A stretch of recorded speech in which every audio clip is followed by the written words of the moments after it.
Welcome to Totem Pole Nation here on a Wednesday. Me, Lambo, of course, we got the man from Soul. Man from Soul's in the house. A lot of NBA games that were great yesterday. The Mavericks pulled off the W. The Pacers pull off a W. So there's a couple games where the series went 1-1.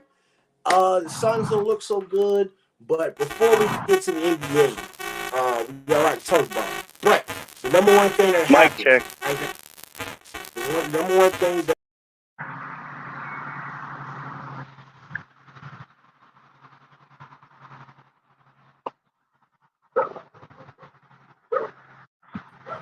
the number Okay. one, the number one thing that happened today that all college football should be proud for is that Reggie Bush is reinstated as a 2005 Heisman Trophy winner with the changes to NIL.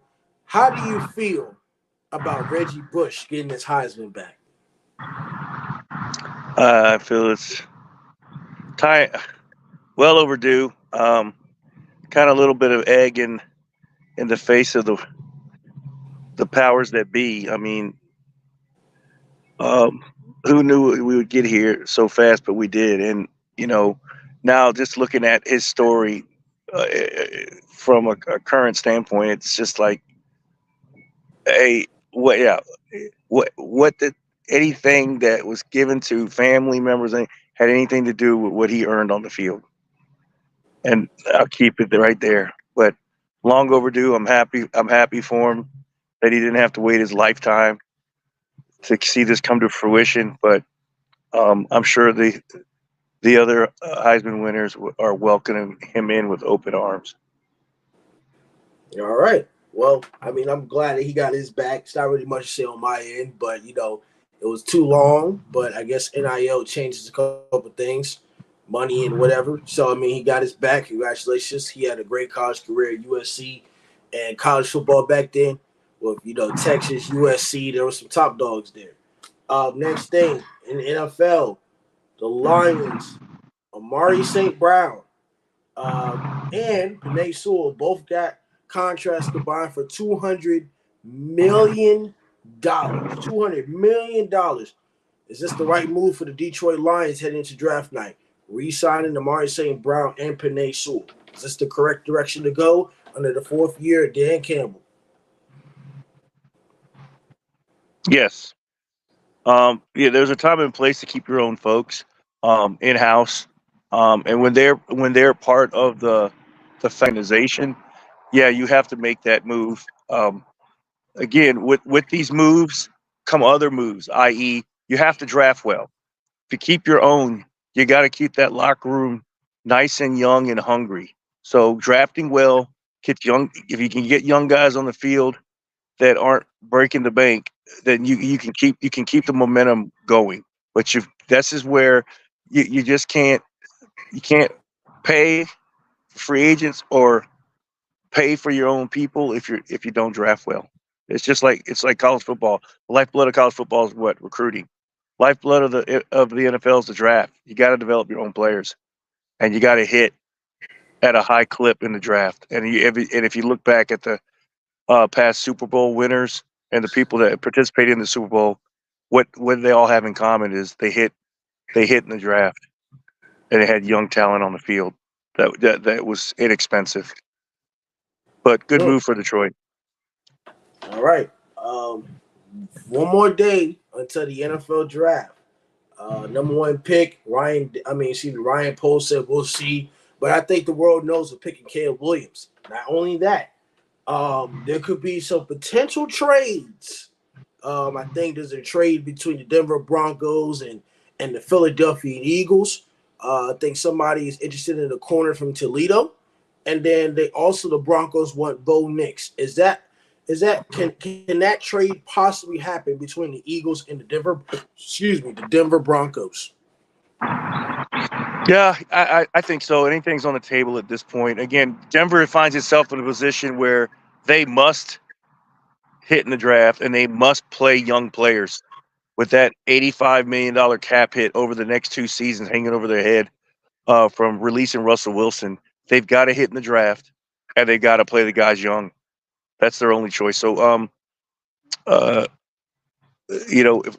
for Philly, they're just trying to plug a hole that is of need, and that's a really talented individual over there in Toledo, coming from Toledo, um, that should have been a Power Five guy. I mean, at the end of his reign over there in Toledo, but you're getting a solid player, good size, and someone that can help them right now. All right, so I think there's going to be some possible trades in New England round. is trading out of break. New England is trading out of the third pick. That's the most stupidest thing in America to do. To trade out of the third pick when next year's quarterback class is not going to be as great. It's not going to be But you're not great. going anywhere with a first year quarterback that's going to be on the bench collecting third pick money, and you're going to be in the bottom of the division.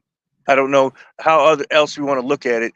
It's about accumulating talent, and you don't have any right now. So draft picks accumulate talent. It allows you a chance to accumulate talent. Jacoby Brissett is there as a stopgap quarterback. He's going to start and he's going to play. So I don't want anybody drafted in the top 5 sitting on the bench when I could have used that pick to accumulate 3 other picks.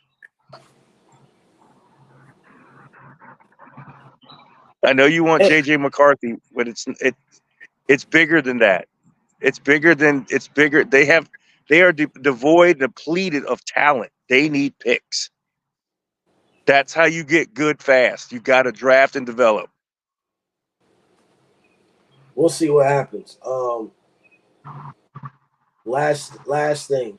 Um, last thing in the NFL before tomorrow's live stream of the NFL draft, which will be starting at 7:30. Can the Raiders make a move to pursue Jaden Daniels? It will be a long shot, but can they do it? Can they trade That's all up from 12 spot to the 2 spot or the 3 spot? Maybe the Raiders and the Patriots trade out with each other. I think that's correct. reasonable. I think that's reasonable so they can get Jaden Daniels. That is. I don't think the Commanders uh have a choice to go anywhere. And again, like you would argue with me that the Commanders and the Patriots are in a similar situation, but they're not, because one, the Commanders had a ton of cap space this offseason and they accumulated at least 20 guys, and half of those guys are only on 1 year contracts. So they're going to be able to compete now. Not I'm not saying they're going to win the Super Bowl, but with their start, if Jaden Daniels comes in and he wins the starting job, he's going to have people around him to allow them to compete to win way more than the Patriots have if they bring in Drake May or Jaden Daniels and start him on that roster. It's not going anywhere. All right. Next thing we're gonna um, get into some NHL real quick because you've been watching some NHL. How do you feel about the Hurricanes? Pesce had an injury. It could be a larger role for D'Angelo in the playoffs and for the Hurricanes. What does this crucial injury mean for the Hurricanes in the NHL playoffs? Well, that is a concern. I just think that they're a hot team right now.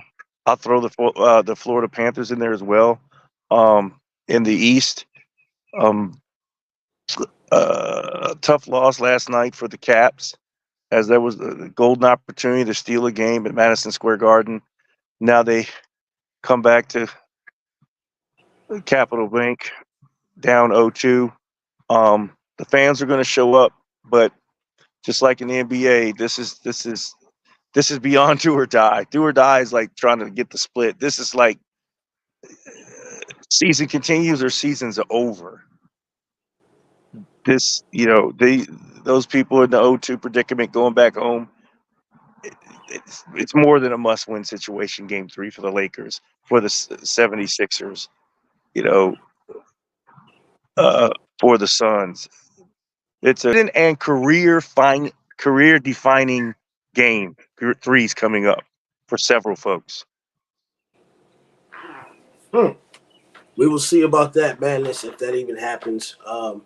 One more thing before we get to the NBA, I want to go back to the NFL real quick.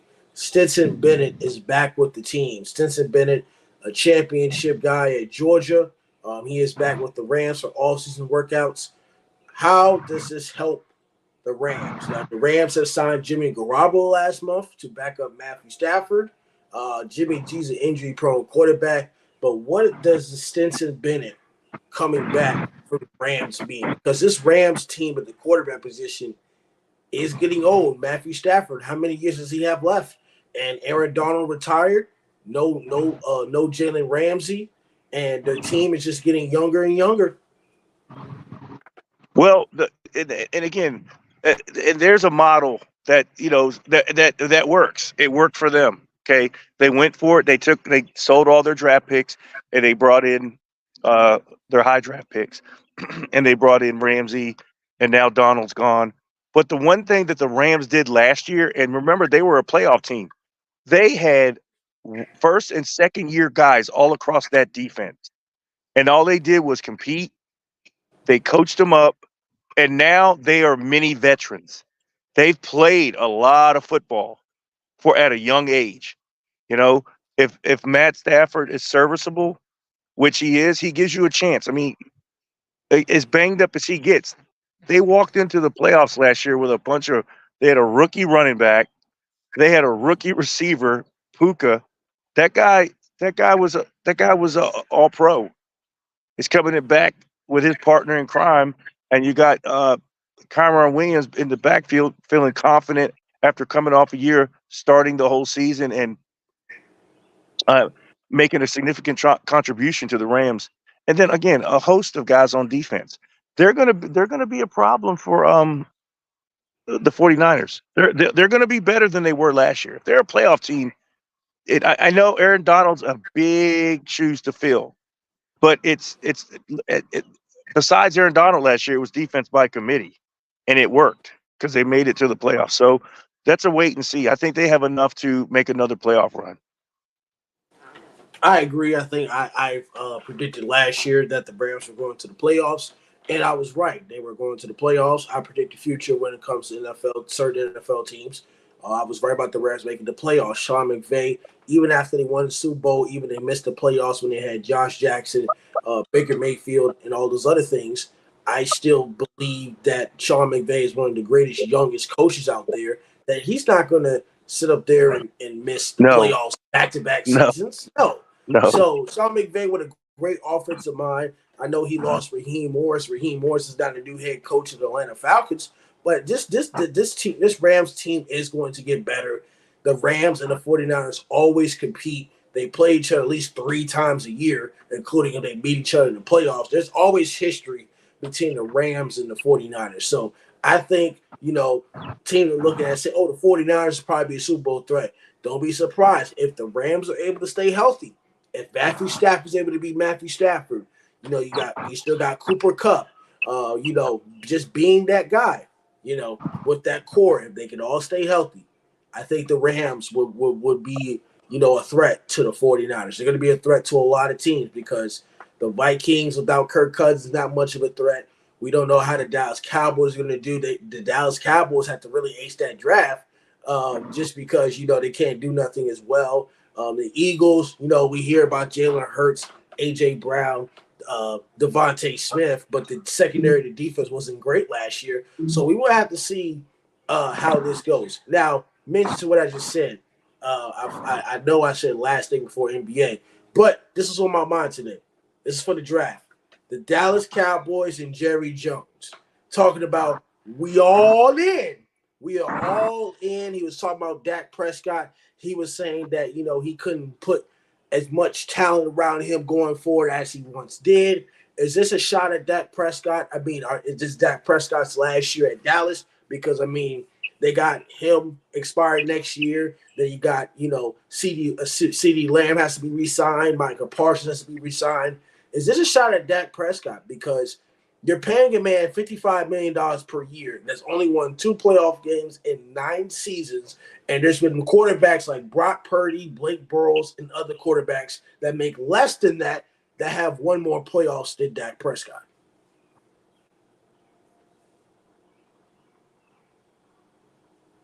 Smoke and mirrors.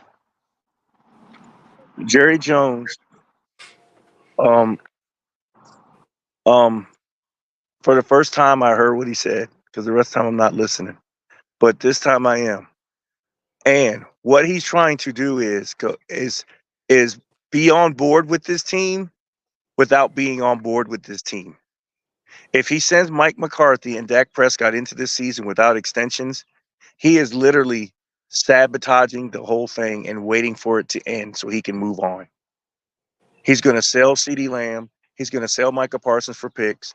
Remember, this is a key thing I'm about to say here if you didn't know this. After Jimmy Johnson entered the Ring of Honor, he got an office in the front office. He's back. He's pushing buttons. Dallas Cowboys, they're going to blow it up and rebuild it did back in the day. This is the last year for Dak. This is the last year for McCarthy. And then they're going to use their prized players to accumulate picks, like I told you the New England Patriots should do. And remember, I said this in the NFL, in order to be good, you have to be bad. You don't want to be picking 10 through 20. In order to be good, you have to be bad. I'll leave it at Oh, that. when it comes to the Dallas Cowboys, and I'm the biggest Cowboys hater along with Stephen A. It just makes it a lot easier for me because the Derrick Henry, they did not pursue Derrick Henry, which is not great. You should have pursued But just Derrick. think, and again, Lambo, let's think about what I just said. They didn't pursue anyone because they're literally, I think they're setting this team up for failure. They want it to be bad. They want Dak to start off slow so they can say, I told you we shouldn't have resigned him. They'll put him on the bench. They'll put in Cooper Rush. They'll try to go 5-11, 5-12, and then they'll be in the top five of the draft. And then that's where Jimmy's stuff starts. They'll put Micah Parsons up for sale, and then they're going to go young and go with a lot of picks. Look, it's the writings on the wall. And you can't, what you can't do is fool us when you're not offering a guy an extension. You can't fool anyone. I know what you're doing. No, I'll no. Because I'll they're tell you blowing it this. up, man. They're blowing it up. Coach Prime is not going to the Dallas Cowboys. That him and Jerry Jones, despite the relationship, that would never work because Jerry Jones is more controlling. That's like bringing in Bill Belichick. Bill Belichick, he wants to be the GM. I'll explain all that later. But when it comes to the Dallas Cowboys, it makes it a lot easier for me to hate. Or it makes, excuse me, I'm already a hater. It makes it a lot easier for me to troll y'all because y'all ain't did nothing in free agency. You have to really ace the draft. You didn't sign anybody. So it makes it a lot easier for me. I see when it comes to the Dallas Cowboys, they're supposed to have all the talent and expectations. Then it makes it harder, right? But see, now this year you're making it easy for me because you don't have a really Dude, good running back. but they don't. I would even mess with the Cowboys. Look, they're on to something else. And again, I'm not bashing nobody or the Cowboys. They have chosen to move on. And the way you move on is you don't offer your head coach and your quarterback an extension and think that all of us are fooled by that. That means this is it. There's no revisiting this at the end of the season. Guess who the defensive coordinator is for the Dallas Cowboys? Mike Zimmer. The old band's getting back together again. And Madness 24, don't sleep on Dion being the head coach next year. Because I'm telling you, man, that that it's called connect the dots. Just if you just sit back and read and stop being like I'm not gonna be a Cowboy hater. I'm just trying to read what they're doing. I'm not hating on them. If that was my favorite team, I'd be like, I see what you're doing. I see what you're doing. I see what you're doing. Look, I see what they're But doing I just too. can't believe that no one has been on these. major sports networks talking in terms of that, because the only way that you can prove me wrong is to give those guys extensions, and then I'll jump off my box. I'll tell you this. I think Coach Prime doesn't go to the NFL. He's already said it publicly that, coaching in the NFL is just some players are entitled. They're it's not, coaching wise, they don't want to take the But what? go back to what I just said. If they blow the team up and they bring in draft picks, now they're all young guys that look up to Dion. Dion could be a figurehead of the Cowboys, but he can have heck of coordinators. And if they land Shador Sanders in Dallas, because he's coming out next year, and if that's what they're aiming for, to grab him at the top of the draft, because remember this, Chicago, Carolina, Washington, the New York Giants, all of them, if the New York Giants take a quarterback, all of them would have taken a quarterback this year. So if any of them finish in the top 5, they're not taking Shador after they just took a franchise quarterback this year if they finish back at the bottom. And if you're going to start a rookie, chances are, where are you going to land? Back in the top 10. Am I correct or not? You are, but They they're not still have gonna Micah Parsons as a trade chip, CeeDee Lamb as a trade chip, and Diggs as a trade chip. That a lot of people, you don't think they can get a first-round pick for Micah Parsons? I didn't say they couldn't. I just said I'm I just don't see. saying that. Now, go back to my Dion thing. When you clear the deck of all these vets and you're bringing in draft young talent and putting them on the field, I could see Dion being the talking head of that organization, with Zimmer in house, Jimmy in house, and the selected offensive coordinator. Nope. Nope. Not Coach Prime. Maybe somebody else. Maybe Jimmy Johnson comes out of retirement. Yeah. No, he's 80 years old. He's not coaching. He's just a bigger. He's just all right. That's my take on the way that's my take on the way they're moving right now. You know what I'm saying? It doesn't, like, if this was any other team, like, you'd be like, what in the world? Like, but dude, he's $50 million. He counts 1/5 of the salary cap, and nobody's close to an extension, and we're going into the draft. Well, Jerry Jones might be hanging up the boots pretty time soon, but we'll talk about that later. We got to get to the And I'll NBA. tell you, I'll tell you what, Dabo Sweeney, if the Dallas Cowboys select a quarterback in the first round, at the end of the first round, game, set, match, checkmate. I got you, and I was right. We'll see. But Cheers. I still don't think Coach Prime is going to the NFL. But next day we'll talk about is the NBA. How about those Minnesota Timberwolves beating the Phoenix Suns? Phoenix Suns look lost. They look garbage. Kevin Durant looked terrible. Grayson Allen, you signed that man to a $70 million extension. He's only took 5 shots in 2 games. They were all 3-pointers, so he's only made 1 of them. Devin Booker was hit and miss. Bradley Beal's a little bit overrated.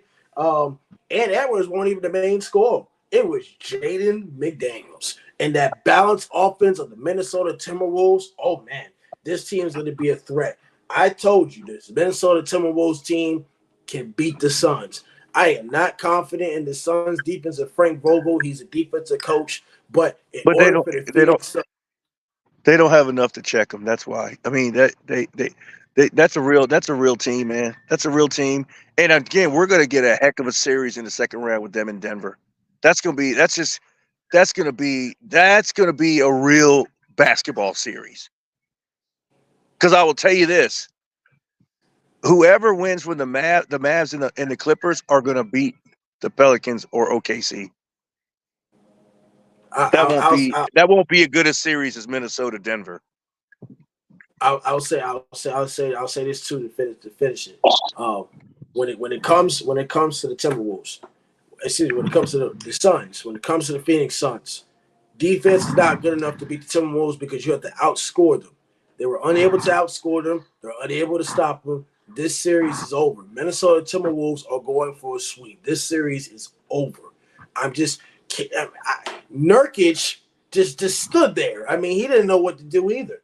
And you got Mike Conley, Rudy Gobert, both adding 18 points, and then Ant Edwards who got 15. So at the end of the day, you have multiple guys scoring 15, 20 points. I mean, Kevin Durant, he just struggled a little bit. He struggled. Kevin Durant had 31, 32 in game one. He just struggled. I think this series is over. And I think once the Suns lose, it was somewhat.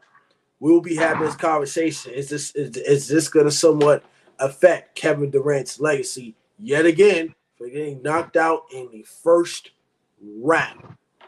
What are your thoughts on this? I think this series is over. I think the Timberwolves sweep.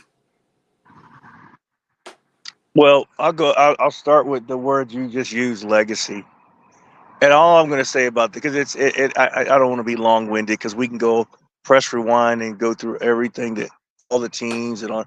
I just wish he wouldn't have left the Warriors. I mean, Draymond was he Draymond did that too. But man, I just wish he because he liked the way they played. You could tell the joy in Kevin Durant's game, but then I guess your boy felt like he wasn't getting enough attention, and he had to run him out of there. Like that's where I'm just like Kevin Durant's still that dude, but man, what would we have had he stayed and just stayed there and signed on and ended his career there? What would we have today? We will have That's another all I have to say dynasty. about that. I don't want to talk about the Nets. I want to talk about the Suns. Those don't. It doesn't matter. He I'd didn't say have to this. leave the Warriors. Yep, I agree. Next game we get into is the Indiana Pacers and the Bucks. Ladies and gentlemen, I called it.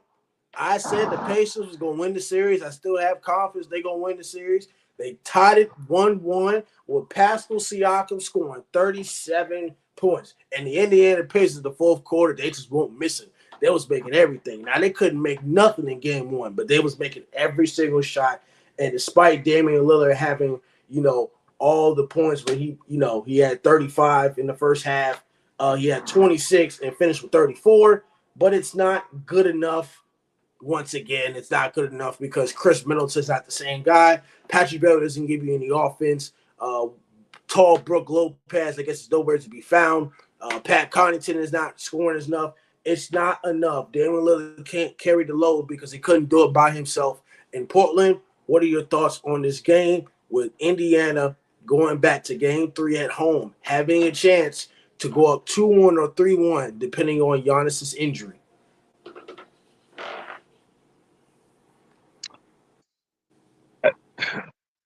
I hope Giannis comes back because they can't.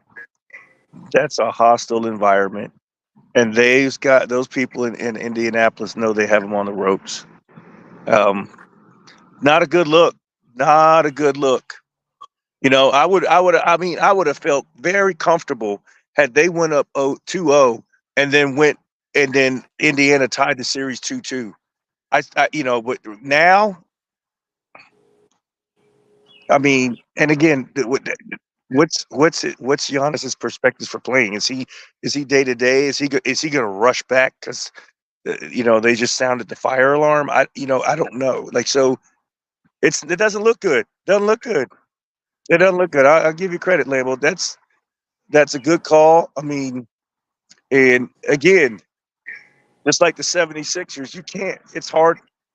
The league's about stars. It's hard to win without stars. Because I was listening to what's his name yesterday, Doc Rivers' son, and he was like, playing in the league all these years, by the time you get to game 3.5, 4, 5, everyone knows everyone's plays, and that's when the stars have to step up and do what stars do and make big shots.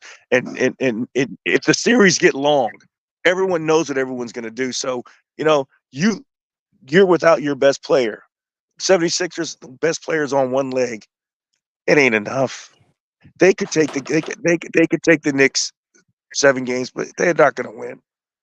Not without Mm. Embiid being Embiid. You're asking everybody else. You're asking people to be stars, but they're not. Embiid's a star. He's the reason they win and lose games. So is Maxi. But Maxi, just like Dame Time, can't do it by himself. Mm. Well, I tell you, I say I say it next. This is next. The Dallas Mavericks tied the series up 1-1. Luka Doncic dropped 32 points. Kawhi Leonard struggled when he came back. Even he played 35 minutes for the first time since my birthday of March 31st. Kyrie had 23. PJ Washington added 18 points. Game 3 Friday in Dallas. I did say the Dallas Mavericks were going to win this in 7. I'm just not. I don't trust, Paul George in a playoff scenario. Kawhi Leonard it's just his knees have been messed up since after the Spurs, then Toronto, and the decision making of Russell Westbrook. I think the Dallas Mavericks they went up 2-1 and they scored under 100 points for the win. What are your thoughts? I'm still where the series is at. It's 1-1, and am I confident again in Dallas moving this to 3-1 at home? No. I mean, the Clippers have enough to win 3 straight games, and this thing ends 4-1. They have enough talent to do that. And we don't know when it comes together, i.e., like we saw last night with the Pacers. You don't know, but those guys have enough firepower on that side to go on a significant run and run right through Dallas. I'm not feeling the Mavericks bigs. Like, they concern me. Like, I just think that if it turns into if because there's no stars down on the block. So if there's a disappearing act down there, you're asking Kyrie and Luka to carry the team and to win games. And to me, that looks that version of the Mavericks looks like Phoenix. It ain't gonna work. You gotta get some points in the paint. You gotta have rim protection. Sometimes it just look like a guard centric team, and I don't know if that's gonna get it done. Mm. Well, tonight's games, the preview. Heat Mm. versus the Celtics and the Pelicans versus the Thunder. We'll start with my Boston Celtics versus the Heat. Celtics just better keep their foot on the pace. They better not let the Miami Heat get any hope. They better not let Tyler Hero go off or any other player. I know Bam Adebayo was a lead scorer in game 1. I still think the Celtics will go up 2-0 when they go to Miami. I still think they're going to sweep, but these game twos are crucial with or without Jimmy Butler, just because I think the history has been there for a while. What are your thoughts? Can the Boston Celtics go up 2-0 tonight? I'll take the Miami Heat and the 14 and a half points. It'll be closer than the experts think. Boston's going to win the game. I think Hero and them show up, and that's a proud basketball organization. 14 and a half points is way too much. I was trying to scare you there, but yeah, give me the Heat and the points. Celtics with the outright win. I think the Celtics should win. I think they should be able to get the job done. We'll see how it goes. I'm not, I'm confident, but I'm not underestimating what the Miami Heat can do based off the history that we have with them in the past. Just because they don't have Jimmy Butler, I'm not going to underestimate the Miami Heat team because there's history there. And the Miami Heat team, despite them struggling all through the regular season, they always find their way to make the playoffs. And like Eric Spoelstra said, they earn the right to be in the playoffs. They always earn their things. So I respect the Miami Heat from an organization standpoint. They earn their way in. So it's going to be closer than expected. Last game, the Pelicans versus the Thunder. The Pelicans had a chance to win that game 1. They had a chance to beat OKC with a couple missed shots, but it was a great lockdown defense on CJ McCollum. I'm going to go ahead and take the Thunder to win this game tonight at home. Shea Gilgeous Alexander, Chet Holmgren. I mean, this OKC team is a team to watch out for, and the crowd is amazing. Give me OKC in game 2 tonight.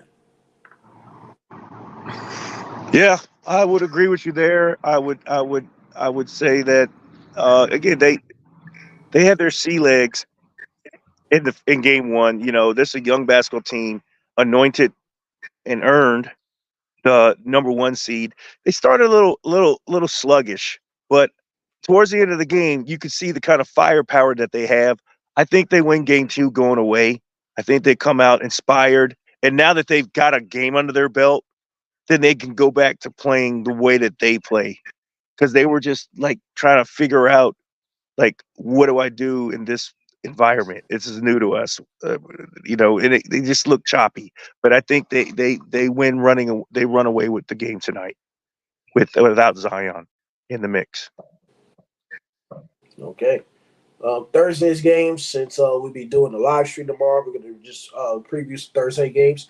We're not talking about Cleveland or Orlando. Nobody cares about Cleveland or Orlando Madness because you said the Magic will put the clamps on the Cavs. Nobody cares about this series. That's the worst series to watch. I talked to people at my job. That series ain't worth watching. So we're not going to talk about them sorry ass Cleveland Cavaliers and Orlando Magic. We're going to talk about New York Knicks and the Sixers on Thursday. It's on draft night at 7:30. While we'll be watching the draft, I guess we'll be watching both as well. What are your thoughts? Can the New York Knicks steal a road game at home against Philly? Because their core players stepped up. Josh Hart has stepped up. Their big guy has stepped up. Anunoby has stepped up. Dante Da Vinci has stepped up. I mean, can this Knicks team can they pull the upset in Game 3? I think so. I don't think the series is over, but just Joel Embiid. I know he's not fully healthy, but I'm not confident if they're gonna blow the game again like they did in game two. No, they'll win. The 76ers will win, and this is where you'll see. You know, you won't see what you saw in Madison Square Garden, and this is why stars are stars and reserves are. I mean, you know, your role players are role players. Role players play good at home. I have to see it in Philly because sometimes role players disappear when they go on the road, and you're like, man, that's not the same team I watched 2 nights ago. But just be careful because again, the 76ers, well, they just know they just basically got robbed of a game. They'll come out inspired. This might even turn into a blowout, and then they pull their guys and just let it go and move on to game four. Because it's going to be I mean, you're talking about a hornet's nest. That's a hornet's nest in playoff basketball going into Philadelphia. Tough place to win in the playoffs.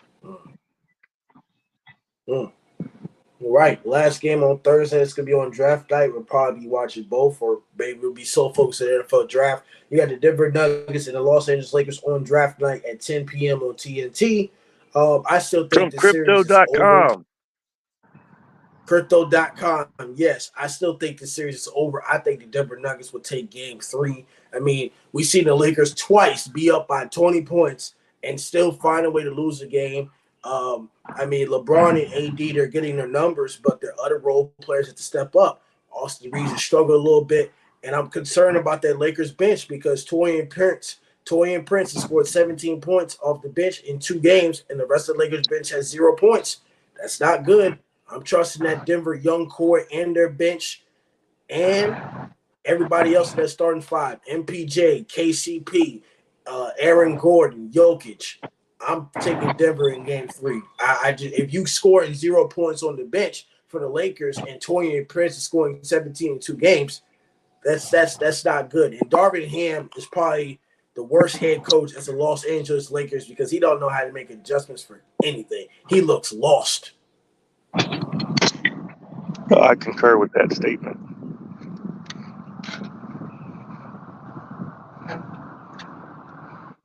That's it? Hang on. Oh. Hang on.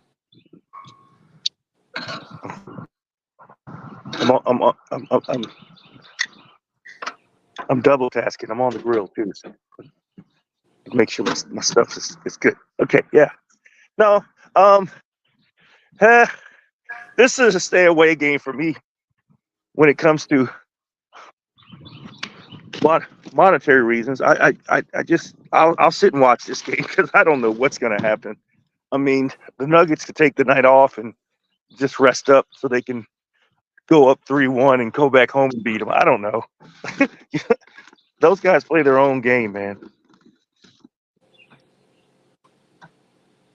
So you're just not confident in either pick. Because you said the Lakers was going to win. So you're just not confident in either pick in going into Game 3 tomorrow? I don't know. Yeah, I can't call that game. If I was going to lean one way, I would. I don't know. I have no idea. I have no idea. I mean, if the Nuggets keep their foot on the gas, they'll beat them tomorrow and put them out of their misery. But we'll see what kind of guts let LeBron and AD have. Because after sitting there blaming the refs and being all mad, can they get it back together to be able to play and win a basketball game? That's yet to be seen from me. So we'll see. I mean, the Nuggets have their number, 10 straight. It starts to become a in your head situation where you're always expecting something bad to happen, and we forget real quick that these cats were up almost 20 points both games. So there's a closing problem. There's a coaching problem. It's a coaching problem and a third quarter problem. They suck at the end of the third quarter. They just don't know what to do at the end of the third quarter. And a bench problem. Their bench is a problem. Their bench has been a problem for a while. I don't understand it. Well, you're not going to beat the Denver Nuggets if you ain't got no bench. If Torian Prince is scoring 17 points and the rest of your Lakers bench is scoring 0, that's not good. And we'll have to see if D'Lo actually scores his 23 points like he did in Game 2. We'll see how consistent that is as well. Can I ask you a question? Yes. Help me. All right, let's. I want to hear what you have to say about this. I want to know your take on this. Okay. Yes. Let's say the Lakers did not win in the play-in, and they're currently in a 7-game series with the Oklahoma City Thunder. Do they look better, different? Are they tied 1-1 now, or where are we at with if they were playing them? It'd probably be tied 1-1. See, because at the end of the day, when you look, that's the side of the bracket the Lakers needed to be on, not this side. Because, I mean, their first 2 series, if they got past Denver, were Denver and then Ant-Man. But then if you're on the other side, it's Oklahoma City and the Mavericks or the Clippers. You see what I'm saying? It's matchups. Styles make fights, man. And I think they're on the wrong side of the bracket. Because even if they were on the right side of the bracket, I still think the Clippers would give Lakers problems. They would, but I'm just saying they wouldn't have opened up with the Nuggets. And you're telling me, as I was thinking, that they would be tied 1-1. It's just that the chances of beating Oklahoma City were far greater than beating the Nuggets. And they had they had opportunity to put themselves in 8th place so they could have that series. But I don't know. It's just bad luck, man. But again, it goes back to what were you doing in January when you were supposed to be winning games and you guys were just they weren't winning games. Yeah. Boston was winning games, even though they blew like 2 games, they're up by 30 points, but they blew 2 games, they're up by 30. But I mean, Boston was winning games, not the Lakers. Lakers are messing around. Kind of like with Golden State, they weren't winning games either. Boston has the possibility of playing the Heat, the Cavs, and then the Knicks. If the Lakers played the Heat, Cavs, and Knicks, they'd be in the finals. Yeah, without Julius Randle, yeah. You should beat a team without Julius Randle. You're right. You should. But Philly is struggling with that right. That's just how much there's just a lack of the big discrepancy in the competition being played at each round on the East and the West. Well, that's why you take care of business all season long, like Boston did. That's why they led the Eastern Conference in the first seed by like 12 games. Take care of business throughout the whole year and not wait until March to start playing as hard. But that's none of my concern. I'm not part of the team. But we'll see if Anthony Davis can be himself or if he's going to be the bum he was last year when he scores 40 and 11 inconsistently. We will figure that out. Austin Reeves has to step up as well. But this is it for Totem Pole Sports. Do not forget to like, comment, and subscribe. Get your merch at Totem Pole Nation. We are sponsored by St. Pete Rejuvenate. This is me, Lambo. This is the man from Seoul. And the man from Seoul and me and maybe some other people that want to join will be back at 7:30 tomorrow, 30 minutes before the draft. And we'll have a full live stream of the draft until it's over. It's going to be a very long night because, round one is a very long night. And there might be some trades involved. You'll see some surprises. We'll see our inside thoughts. We will be back. Y'all have a great day. Totem Pole Nation is for the brand, and we are trying to be better. Or we are better than Barstool and ESPN because nobody watches ESPN because some of these analysts don't know what they're talking about. But we know what we're talking about because we've been in the game, we've been coaching the game, and we're sponsored by one of the greats of Coach Troy Taylor, the Jimbo Fisher, the Nick Saban, the Bill Belichick. So we will see y'all later. We're going to go up to the top. We'll see you tomorrow. Adios.